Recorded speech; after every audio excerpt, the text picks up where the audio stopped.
got so much motherfucking design on right now. Assalamualaikum warahmatullahi wabarakatuh. Berdirinya kami di sini ingin menceritakan sedikit tentang kisah kerajaan Banten, mulai dari sejarahnya hingga mulai dari ekonominya. Perkenalkan, di sini saya Amin Haikal sebagai liputan pertama. Perkenalkan, saya Muhammad Zaki Najib Fendi sebagai liputan kedua. Perkenalkan, saya Muhammad Jamal Farizi sebagai liputan ketiga. Perkenalkan, nama saya Jumarin Gunawan sebagai liputan 4. Perkenalkan, nama saya Bernardo, saya pengisi suara 1 dan 2. Perkenalkan, nama saya Tereta Saragi, saya sebagai pengisi suara 3 dan 4.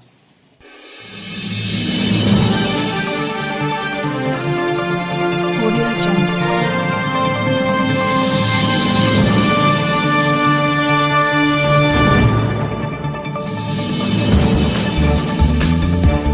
Audio Jungle.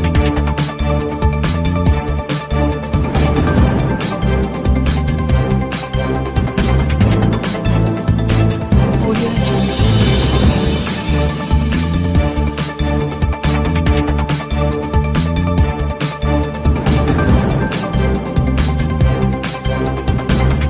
Audio Jungle.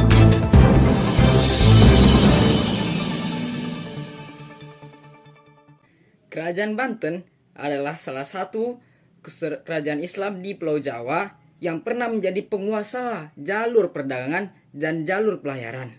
Salah satu faktor dari keunggulan, kemajuan kerajaan Banten atau Kesultanan Banten ini adalah posisinya yang terletak di ujung barat Pulau Jawa, yaitu Tanah Sunda, Provinsi Banten. Nah, ibu kota Kesultanan Banten adalah Surowan, Banten Lama, Kota Serang.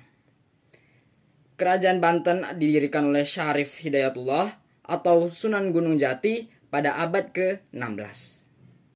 Raja pertama Kesultanan Banten adalah Sultan Maulana Hasanuddin yang berkuasa antara 1552 sampai 1570 Masehi. Sedangkan masa kejayaan kerajaan Banten berlangsung ketika pemerintahan Sultan Ageng Tirtayasa dari 1651 sampai 1683 Masehi. Sultan Ageng Tirtayasa berhasil memajukan kekuatan politik dan angkatan perang Banten untuk melawan VOC. Hal itu pula yang kemudian mendorong ke Belanda melakukan politik adu domba hingga menjadi salah satu penyebab runtuhnya kerajaan Banten. Pada awalnya, penguasa Pajajaran bermaksud menjalin kerjasama dengan Portugis untuk membantu dalam menghadapi orang Islam di Jawa Tengah yang telah mengambil alih kekuasaan dari tangan raja-raja bawahan Majapahit. Namun, sebelum Portugis sempat mengambil manfaat dari perjanjian dengan mendirikan pos perdagangan, pelabuhan Banten telah diduduki oleh orang-orang Islam. Pada awalnya, penguasa Pajajaran bermaksud menjalin kerjasama dengan Portugis untuk membantunya dalam menghadapi orang Islam di Jawa Tengah yang telah mengambil alih kekuasaan dari tangan raja-raja bawahan Majapahit. Namun, sebelum Portugis sempat mengambil manfaat dari perjanjian dengan mendirikan pos perdagangan, pelabuhan Banten telah diduduki oleh orang-orang Islam. Sunan Gunung Jati berhasil menguasai Banten pada tahun 1525 sampai 1526 Masehi. Kedatangan Sunan Gunung Jati ke Banten adalah bagian dari misi Sultan Trenggono dari Kerajaan Demak untuk mengusir Portugis dari Nusantara. Setelah berhasil menguasai Banten, Sunan Gunung Jati segera mengambil alih pemerintahan tetapi tidak mengangkat dirinya sebagai raja. Baru, Energen Kurma, lengkap kandungan nutrisinya, bantu berikan ekstra energi saat berpuasa. Sebelum imsak, Energen dulu yuk, biar kuat puasanya. Kurmanya terasa. Buka puasa, Energen juga ya, Mam. Energi full, siap puasa full. Baru, Energen Kurma.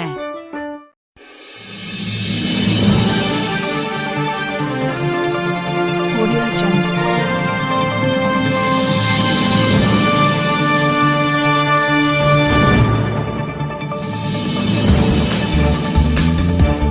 Audio Jungle.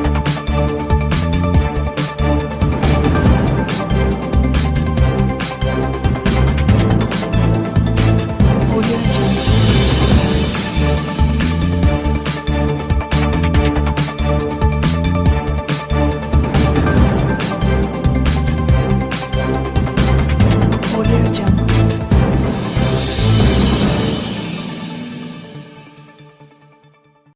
penyebaran agama Islam di wilayah Banten dilakukan secara intensif sejak masa pemerintahan Sultan Maulana Hasanuddin.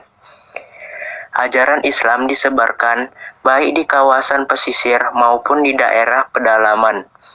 Maulana Hasanuddin merupakan tokoh sekaligus penguasa pertama di Banten yang menyebarkan agama Islam.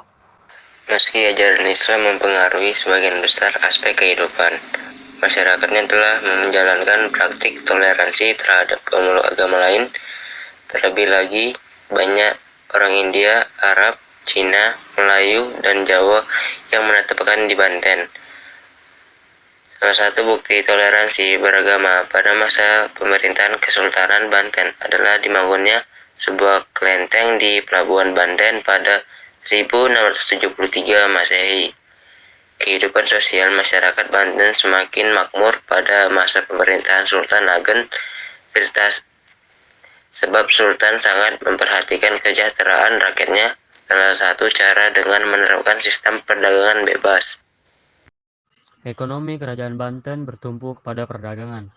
Kerajaan Banten memegang monopoli perdagangan lada di Lampung yang menjadi komoditas terbesarnya. Hal ini membuat Kerajaan Banten berkembang pesat dan menjadi pusat niaga yang sangat penting. Kehidupan ekonomi Kerajaan Banten sebelum menjadi kesultanan. Banten merupakan penghasil rempah-rempah lada yang menjadi komoditas perdagangan. Pada masa pemerintahan Sultan Maulana Hasanuddin, hal itu dimanfaatkan untuk mengembangkan Banten menjadi bandar perdagangan yang lebih besar. Setelah Sultan Maulana Yusuf berkuasa, menggantikan Maulana Hasanuddin, sektor pertanian juga dikembangkan untuk mendukung perekonomian rakyatnya. Baru, Energen Kurma, lengkap kandungan nutrisinya, bantu berikan ekstra energi saat berpuasa. Sebelum imsak, Energen dulu yuk, biar kuat puasanya. Kurmanya terasa. Buka puasa, Energen juga ya, Mah? Energi full. Siap puasa full. Baru, Energen Kurma.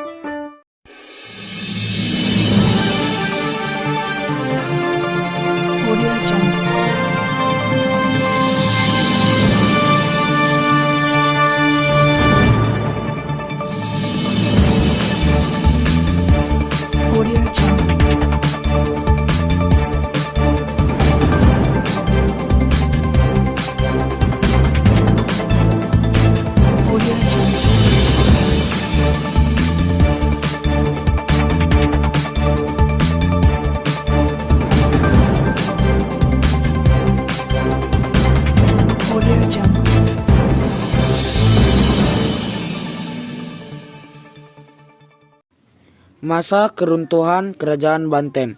Kerajaan Banten mengalami kemunduran berawal dari perselisihan antara Sultan Ageng dengan putranya Sultan Haji atas dasar perebutan kekuasaan.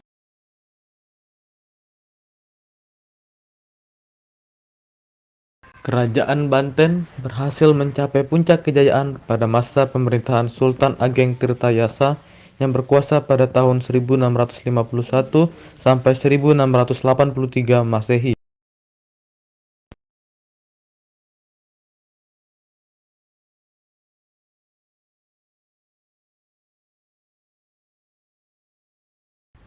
Kekuatan politik Kesultanan Banten akhirnya runtuh pada tahun 1813 setelah sebelumnya Istana Surosowan sebagai simbol kekuasaan di kota Intan dihancurkan. Dan pada masa-masa akhir pemerintahannya, para Sultan Banten tidak lebih dari raja bawahan dari pemerintahan kolonial di Hindia Belanda. Selain itu, peninggalan Kerajaan Banten adalah Vihara Avalokiteshvara.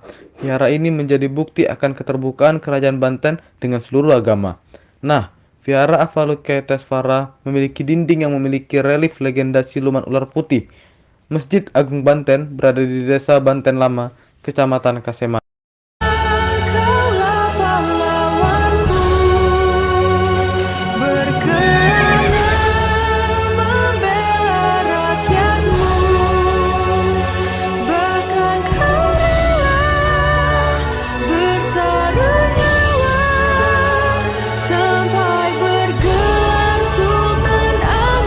Bongkar semua kapal kompeni Belanda yang menghalangi para pedagang.